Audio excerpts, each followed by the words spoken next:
इस सीजन की शुरुआत में हम तीन दोस्तों को देखते हैं जो एक दूसरे से किसी एक्सपेरिमेंट की वजह से मिले थे, जिनमें एक लड़की का नाम एबी होता है। वो साइंटिस्ट बनना चाहती है क्योंकि उसे साइंस से बहुत लगाव है। इस मकसद के लिए वो एक यूनिवर्सिटी में एडमिशन भी लेती है, जहाँ से उसे कॉल भी आ जाती है, जिस वजह से वो काफी खुश होती है। एबी की दूसरी दोस्त एक सिंगर थी। वो अपने साथियों के साथ गाने गाया करती थी। एबी का तीसरा जो दोस्त था उसे टूल्स जैसे कि औजार और हथियार वगैरह बनाने का बहुत शौक था। अब इन तीनों के पास अपनी अपनी दवाई की बोतल होती है जो ये हमेशा लेते हैं, लेकिन फिलहाल वो खाली हो चुकी है और आगे उन्होंने कौन सी दवाई खानी है ये भी उन्हें नहीं बताया गया होता अभी तक। खैर, अब इन तीनों के शरीर में बदलाव आने लगते हैं। एबी की बॉडी से ऐसी अजीब सी चीज निकलती है जिस वजह से सब लोग उसकी तरफ खींचे चले आते हैं। सिंगल लड़की भी जब गाना गा रही थी तो अचानक से उसके सर में जोर का दर्द होने लगता है। वो गाना छोड़कर बार में आकर शराब पीने लगती है। अब उसे हर चीज पहले की निस्बत काफी तेज सुनाई दे रही थी, यहाँ तक कि दूर की आवाजें भी, लेकिन वो इस चीज को इग्नोर कर देती है। एबी के दोस्त के साथ तो बिल्कुल ही अलग हुआ था। वो बेहोश हो गया था और जब अगली सुबह उसकी आंख खुलती है तो उसके मुंह और गर्दन पर काफी सारा खून लगा हुआ था। तीनों काफी परेशान होकर एक डॉक्टर से मिलने आते हैं जिसका नाम एलेक्स होता है। डॉक्टर इनके खून का टेस्ट लेकर दवाई की बोतल उन्हें देकर वापस भेज देता है, लेकिन इस बार तो दवाई लेने के बावजूद भी कुछ ठीक नहीं होता। इनकी हालत तो और बिगड़ती जा रही थी। इसका मतलब ये था कि अक्सर इन लोगों के साथ कुछ न कुछ अजीब होता है, जिसे कंट्रोल में रखने के लिए वो लोग दवाई खाया करते थे। सिंगल लड़की को पता चलता है कि जरा सुनने के साथ साथ वो अपनी ऊंची आवाज से किसी भी चीज को तोड़ सकती है। एबी और उसकी दोस्त का भी कुछ ऐसा ही हाल था, यानी उनके साथ भी सब उल्टा हो रहा था। इसीलिए वो तीनों एक दूसरे से मिलते हैं और अपने अपने साइड इफेक्ट्स एक दूसरे को बताते हैं, यानी उनकी बॉडी के बदलाव जो अच्छे नहीं थे बल्कि बहुत खराब थे। दवाई लेने का भी उन्हें कोई फायदा नहीं हो रहा था। एबी का दोस्त दोनों को बताता है कि मुझे पता चला है कि बेहोश होने के बाद मैं एक क्रिएचर में बदल जाता हूँ, जिसके बाद मैं लोगों और उनके जानवरों पर हमला करता हूँ। तीनों इन हालात से परेशान होकर दोबारा डॉक्टर एलेक्स से मिलने आती हैं, लेकिन इस बार उन्हें एलेक्स की बजाय एक फीमेल डॉक्टर मिलती है जिसका नाम बर्की होता है, जो एलेक्स की दोस्त भी थी। अब ये तीनों बर्की से बात करती हैं। वो इन्हें बताती है कि मैं और एलेक्स एक फिटनेस प्रोग्राम पर काम कर रही थी और तुम तीनों भी उस फिटनेस प्रोग्राम का हिस्सा थे। ये एक ऐसा प्रोग्राम है जिसमें लोगों की हर तरह की बीमारियों का इलाज किया जाता था और उनकी सेहत को अच्छा बनाया जाता था। इसके अलावा एलेक्स और मैं मिलकर पहले से ही ऐसे लोगों पर भी एक्सपेरिमेंट कर रहे थे जिनके डीएनए में कोई खराबी थी, ताकि लोगों के डीएनए को बदला जा सके। लेकिन फिर एलेक्स लोगों की बॉडी में और बदलाव लाने लगा, जिस वजह से मैंने उसका साथ छोड़ दिया, क्योंकि उसके उल्टे सीधे एक्सपेरिमेंट की वजह से ही तुम तीनों इन बुरे साइड इफेक्ट्स का शिकार हुए। अभी तक उनका सामना कर रहे हो और तो एलेक्स क्लिनिक से गायब हो गया है, उसका कुछ भी अता पता नहीं है। लेकिन हाँ, एलेक्स ने तुम लोगों के साथ जो गलत किया है उसकी गलती को कुछ हद तक मैं सुधार सकती हूँ, तुम्हारा थोड़ा बहुत साथ दे सकती हूँ, क्योंकि मैं भी साइड इफेक्ट्स को आज तक झेलती आ रही हूँ, इससे बाहर नहीं आई। लेकिन तुम्हारा इलाज करने के लिए मुझे थोड़ी बहुत एलेक्स की भी जरूरत पड़ सकती है। जिसके बाद अब ये एलेक्स को ढूंढने का फैसला करती हैं। बर्की ने एक बॉक्स दिखाती है जिसमें बहुत सारे सीरम थे, यानी एक तरह की वैक्सीन जिसकी मदद से वो इलाज ढूंढ सकती है। अब ये लोग बॉक्स को लेकर बाहर आने लगते हैं, लेकिन तभी एक लड़का इनके सामने आ जाता है और उस बॉक्स को हासिल करने के लिए इन पर हमला कर देता है। ये देखकर एबी के दोस्त को गुस्सा आ जाता है और तुरंत ही वो क्रिएचर में बदलकर उस आदमी पर झपट पड़ता है, उसे जान से मार डालता है। फिर वो उसको चीर फाड़ करके खाने लगता है। अब क्योंकि वो होश में नहीं था, इसलिए वो अपने दोस्तों पर भी हमला करने के लिए उनकी तरफ बढ़ रहा होता है, लेकिन पीछे से बर्की उसे इंजेक्शन लगाकर बेहोश कर देती है। जब एबी के दोस्त को होश आती है, वो देखता है कि बर्की उस आदमी की बॉडी के अंदर वाली पार्ट्स को चेक कर रही है। इतने में ही उस लड़के का दिल दोबारा से काम करने लगता है, जिससे बर्की समझ जाती है कि ये भी एलेक्स का एक्सपेरिमेंट है और इसका साइड इफेक्ट ये है कि वो कभी भी नहीं मर सकता। हल्की सी होश आते ही वो आदमी सिंगर पर हमला कर देते हैं, इसलिए वो उसके पूरी तरह होश में आने से पहले ही उसका गला काट देती है और उसे मिट्टी में दफना दिया जाता है। अब इतना ढूंढने पर भी एलेक्स नहीं मिल रहा था, इसीलिए एबी उनसे कहती है कि शायद हमने जिस आदमी को मारा है वो हमें एलेक्स के बारे में कुछ बता दे। इसलिए अभी लोग उस आदमी को मिट्टी से बाहर निकाल लेते हैं और क्योंकि सिंगर ने उसका सर शरीर से अलग कर दिया था, इसलिए बर्की एबी के साथ मिलकर उसका सर दोबारा से जोड़ देती है। उस आदमी को होश आते ही वो बताता है कि हाँ, मैं एलेक्स का ही एक्सपेरिमेंट हूँ, लेकिन अब मैं जिंदगी से तंग आ चुका हूँ। तो बर्की, क्या तुम मेरे मरने में मेरा साथ दोगी? इस पर वो कहती है कि हाँ, मैं ऐसा करूँगी, लेकिन एक शर्त पर, अगर तुम हमें एलेक्स के बारे में बताओगे तो ही। जिस पर वो कहता है कि एलेक्स के ऑफिस में एक लैपटॉप है जिसमें तुम्हें तुम्हारे सारे सवालों के जवाब मिल जाएंगे। अब ये लोग लैपटॉप ढूंढने में लग जाते हैं, जबकि वो आदमी बॉम्ब के जरिए खुद को उड़ा लेते हैं, जिससे पूरा शरीर उसका फट जाता है और इन पर भी उसका खून गिर जाता है। उसकी वहीं पर ही मृत्यु हो जाती है। खैर, ढूंढने पर इन लोगों को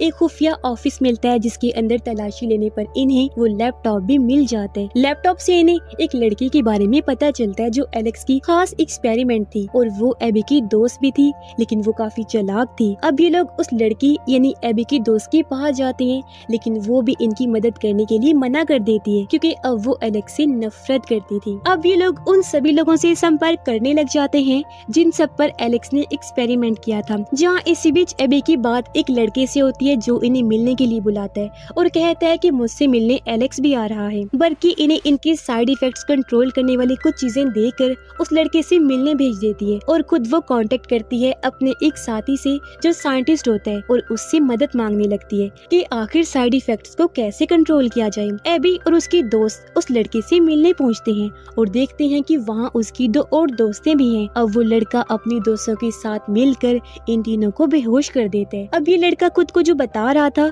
ये वो नहीं था, बल्कि ये तो एक डॉक्टर था जो अपने दोस्तों के साथ मिलकर फिटनेस प्रोग्राम वाले लोगों पर एक्सपेरिमेंट करता है। उधर एक औरत एबी की दोस्त के साथ बैठी हुई थी। वो देखती है कि ये तो एलेक्स से बहुत नफरत करती है, इसलिए वो उसे अपनी बातों में फंसाकर अपने साथ मिला लेती है और कहती है कि बर्की का जो साथी साइंटिस्ट है ना, तुम्हें उस पर नजर रखनी है। जिसके बाद एक दिन मौका पाकर वो उस साइंटिस्ट को मार देती है ताकि इलाज ना बन सके और बर्की भी ठीक ना हो। एबी को जब होश आती है तो वो अपनी ताकत की मदद से पहले खुद को और फिर अपने साथियों को भी छुड़वा लेती है, लेकिन तभी उसका दोस्त क्रिएचर में बदल जाता है और वहाँ मौजूद डॉक्टर की साथी पर हमला करके उसे मार देते हैं। जिसके बाद वो यहाँ से भाग जाते हैं। एबी और वो सिंगर डॉक्टर और उसकी साथी को मार कर यहाँ से भाग जाती हैं। बाहर आने पर इन्हें एबी का दोस्त नहीं मिलता, इसीलिए वो वापस बर्की के पास जाने लगती हैं। अब हम एबी के दोस्त को उसके भाई के घर देखते हैं जो कुछ दिन यहीं रुकने का सोचता है, क्योंकि डॉक्टर और उसकी दोस्तों को जब से इन लोगों ने मारा है पुलिस इनके पीछे पड़ी हुई है तब से।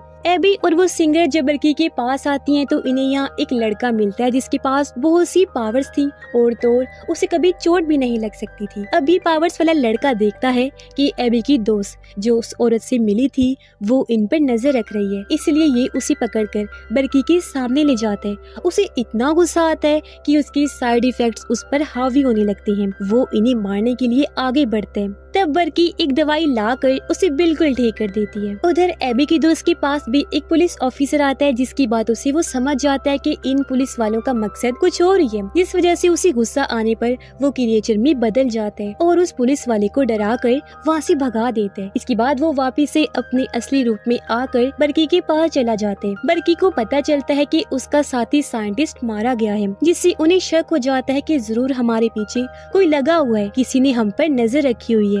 अब बर्की को ये भी पता चल जाता है कि एलेक्स कहाँ है, इसीलिए वो एबी के दोनों दोस्तों को उसे लेने भेज देती है। एबी की दूसरी दोस्त भी उसे उस औरत के बारे में सब बता देती है जिसके साथ वो मिल गई थी और तभी यहाँ उनके सामने खुद वो औरत आ जाती है। अब एबी और उसकी दोस्त उसे लड़ते हैं और उसका मुकाबला करते हैं। वो उसे पकड़ के कुर्सी से बांध देती है। उधर एबी के दोनों साथी एलेक्स को ढूंढकर वापस ले आते हैं। उस औरत को कुर्सी के साथ बंधा हुआ देखकर एलेक्स कुछ सोचने लगता है, जिसके बाद वो उसे करंट लगाने लगता है। ऐसा होते ही वो औरत अपना रूप फौरन से बदलकर बर्की बन जाती है। अब यहाँ ये बड़ा राज खुलता है कि बर्की ने अपने ऊपर भी एक्सपेरिमेंट किया था, जिसकी वजह से अब उसके अंदर दो कैरेक्टर्स हैं, यानी कि दो रूप। इसी वजह से तो उसने कहा भी था कि मैं खुद इसका साइड इफेक्ट झेल रही हूँ। और इसके दूसरे रूप ने इसी के साथी साइंटिस्ट को इसलिए मारा क्योंकि वो बस बर्की की हिफाजत कर रही थी। फौरन बाद ही एक पुलिस वाला अपने हेड के साथ इन लोगों पर हमला कर देता है। वो बहुत सारी गोलियां चलाते हैं इनके घर पर, जहाँ एक गोली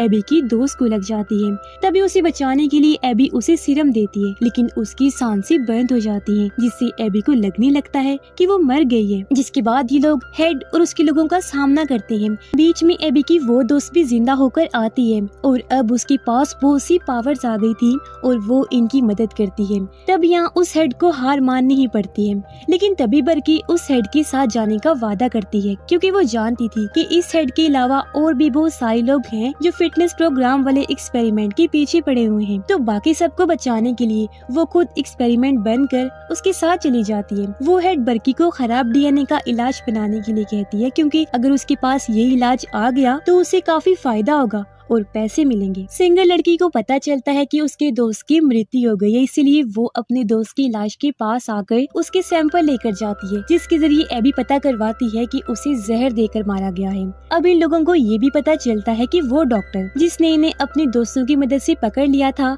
वो अभी मरा नहीं बल्कि जिंदा है। उसने बहुत सारे लोगों का डीएनए ले लिया है, जिसे अपने अंदर डालने के बाद वो मॉन्स्टर बन चुका है और अब वो इन लोगों से बदला लेने के लिए इनके करीबी लोगों को मार रहा है। ये पता लगने के बाद ये अपनी फैमिलीज पर नजर रखने लगते हैं ताकि वो उन्हें कोई नुकसान न पहुंचा दे। इतने में एलेक्स भी आखिर एक इलाज बना लेते हैं, जिसे वो सिंगर उस डॉक्टर को लगाकर बिल्कुल ठीक कर देती है। ठीक होते ही वो डॉक्टर पुलिस वालों की हेड को फोन करके बताता है कि इन लोगों ने इलाज बना लिया है। इस पर वो कहती है, ओके ठीक है, इंतजार करो, मैं अपने एक पुलिस ऑफिसर को वहाँ भेजती हूँ। लेकिन इससे पहले कि वो पुलिस वाला यहाँ आता, वो सिंगर उस डॉक्टर को कॉल करती है और अपनी आवाज की ताकत की मदद से उस पर हमला कर देती है, जिससे उसके कानों और नाक से खून निकलने लगता है। अब बर्की को ये ताकत भी मिल जाती है कि वो अपने दूसरे रूप यानी उस औरत वाले रूप से बात कर सकती है। अब यहाँ वो हेड आकर बर्की को पकड़ लेती है और उसकी बातों से बर्की को लगता है कि जरूर इसका एलेक्स से कोई ना कोई ताल्लुक है। यहाँ एलेक्स कुछ ना कुछ तो गलत कर रहा है, लेकिन फिर तभी बर्की अपने दूसरे रूप की मदद से यहाँ से भाग जाती है। अब वो सिंगर अपने दोस्त की मौत के बाद बगैर कुछ सोचे समझे ही काम करने लगती है, जिस चीज का फायदा उठाकर एलेक्स उसे लेकर गायब हो जाते हैं। बल्कि एबी और उसके दोस्त को भी कॉल करके एलेक्स के खिलाफ बताती है कि वो कुछ गलत कर रहा है, लेकिन इससे पहले कि वो और कुछ बता पाती उसका मोबाइल खराब हो जाता है। ये जानने के बाद एबी और उसका दोस्त एलेक्स को ढूंढने लगते हैं, लेकिन कोई फायदा नहीं होता। बर्की भी वापिस आ जाती है और वो एबी से क्योर यानी इलाज बनाने का कहती है, क्योंकि उसे एबी की खूबियों उसकी अकलमंदी पर भरोसा होता है। काफी छानबीन करने के बाद एबी ये पता लगवा लेती है कि असल इलाज तो एलेक्स के डीएनए में है और इन्हें एलेक्स की जरूरत है। एबी का दोस्त भी पता लगा लेता है कि आखिर एलेक्स कहाँ है, इसलिए ये दोनों उसके पास जाने के लिए निकलते हैं। उधर उस सिंगर को भी एलेक्स के काम पर शक होने लगता है कि जरूर ये कोई गलत काम कर रहा है और बहुत जल्द उसे ये बात पता चल ही जाती है कि वो कोई इलाज नहीं बना रहा, बल्कि वो असल डीएनए के जरिए इसके और सैंपल बना रहा है, ताकि बाद में इसकी मदद से वो और मॉन्स्टर्स बना सके। ये जानने के बाद वो सिंगर एलेक्स का साथ छोड़कर जाने लगती है, लेकिन वो उसे गन दिखाकर धमकाता है, उसे रोक लेता है। इतने ही देर में बाहर वो तीनों यानी एबी, उसका दोस्त और बर्की भी पहुंच जाते हैं, लेकिन अंदर जाने से पहले बर्की अपने दूसरे रूप में आकर एबी और उसके दोस्त को बेहोश कर देती है, जिसके बाद वो अंदर जाती है क्योंकि वो एलेक्स का सामना खुद अकेले करना चाहती थी और आखिरकार दोनों एक दूसरे के आमने सामने आ ही जाते हैं। लेकिन इससे पहले कि वो एलेक्स से लड़ती, बर्की दोबारा अपने इस रूप को कंट्रोल में करके असली रूप में आ जाती है और एलेक्स से बात करने की कोशिश करती है, लेकिन एलेक्स तो उसकी बात सुनने को तैयार ही नहीं था और देखते ही देखते वो उस सिंगर को गोली मार देते हैं। इससे पहले बर्की कुछ कर पाती, वो उसे भी बेहोश करके अपने साथ ले जाता है। एबी को जब होश आती है तो वो देखती है कि उसका दोस्त नहीं है, जिससे वो समझ जाती है कि जरूर उसे एलेक्स अपने साथ ले गया होगा एक्सपेरिमेंट करने के लिए। अंदर जाने पर वो देखती है कि उस सिंगर को गोली लगी हुई है, उसका काफी खून बह गया है, जिस वजह से वो मर चुकी है। ये देखकर एबी दुखी होकर रोने लगती है, लेकिन तभी अचानक वो सिंगर दोबारा से जिंदा हो जाती है, क्योंकि दरअसल इसके पास भी किसी तरह दोबारा से जिंदा और ठीक होने की ताकत आ गई थी और जहाँ उसे गोली लगी थी वो जगह भी देखते ही देखते हील हो जाती है। अब ये दोनों बातें कर रही थी, लेकिन तभी यहाँ एक पुलिस ऑफिसर आ जाते हैं जो इन्हें मारता नहीं बल्कि एबी के काफी समझाने पर इनकी मदद करने के लिए तैयार हो जाते हैं। अब ये दोनों लड़कियाँ एलेक्स के क्लिनिक पर पहुंचकर उसे रोकने लगती हैं। वो सिंगर अपनी आवाज की ताकत से उसे दूर फेंक देती है, क्योंकि जो काम वो कर रहा था गलत होने के साथ साथ वो खतरनाक भी था। यहाँ एबी इलाज से अपने दोस्त को ठीक कर देती है, जिसके बाद वो बर्की को भी वापिस से उसके असली रूप में लाकर होश में ले आती है। अब वो पुलिस ऑफिसर यहाँ आकर एलेक्स को अरेस्ट करके अपने साथ ले जाता है, जिसके बाद हमें ये भी पता चलता है कि आखिर एलेक्स और उस हेड का क्या ताल्लुक था। दरअसल उस हेड ने इंटरनेट के जरिए एलेक्स से कांटेक्ट किया था, क्योंकि वो जानती थी कि एलेक्स अलग अलग तरह के एक्सपेरिमेंट्स करता रहता है। वो चाहती थी कि एलेक्स उसके लिए मॉन्स्टर्स बनाए ताकि उसकी कंपनी बहुत अच्छी चल सके। क्योंकि उसकी कंपनी का काम ही मॉन्स्टर्स को पकड़ना, कैद करना था। जितने ज्यादा मॉन्स्टर्स उतना ही उनको फायदा होता। यहाँ वो पुलिस वाला उस हेड को भी गिरफ्तार कर लेता है क्योंकि एलेक्स के साथ साथ वो भी बराबर की गुनाहगार थी। अब बर्की एबी का इलाज करके उसे बिल्कुल ठीक कर देती है, लेकिन सिंगर वो इलाज नहीं लेती क्योंकि उसे अपनी ताकतें पसंद थी। फिर हम देखते हैं कि वो अपनी आवाज की ताकत की मदद से बुरे लोगों को एक एक करके सबक सिखा रही है। एबी और उसका दोस्त भी अपनी अपनी लाइफ में बहुत खुश थी, लेकिन कुछ ही अर्से बाद दोबारा से एबी और उसके दोस्त को साइड इफेक्ट्स होने लगते हैं। बर्की जो कि अपने दूसरे रूप से अभी भी बात कर सकती थी, वो उसके साथ मिलकर कोई प्लान बना रही थी। फिर वो एक डॉक्टर से वीडियो कॉल पर बात कर रही होती है और कहती है कि एलेक्स ने जो भी गलतियाँ की हैं, मैं उसके लिए माफी मांगती हूँ और वो गलतियाँ अब मैं सुधारूंगी। उनकी कन्वर्सेशन को दिखाते हुए ही ये सीजन यहीं पर खत्म हो जाता है। उम्मीद करते हैं कि इसकी स्टोरी आपको पसंद आई होगी। अगर आप और भी ऐसे इंटरेस्टिंग सीजन देखना चाहते हैं तो हमारे चैनल से जुड़े रहिए। बाकी मिलेंगे और भी ऐसी इंटरेस्टिंग वीडियोस के साथ। तब तक के लिए good bye. Thanks for watching.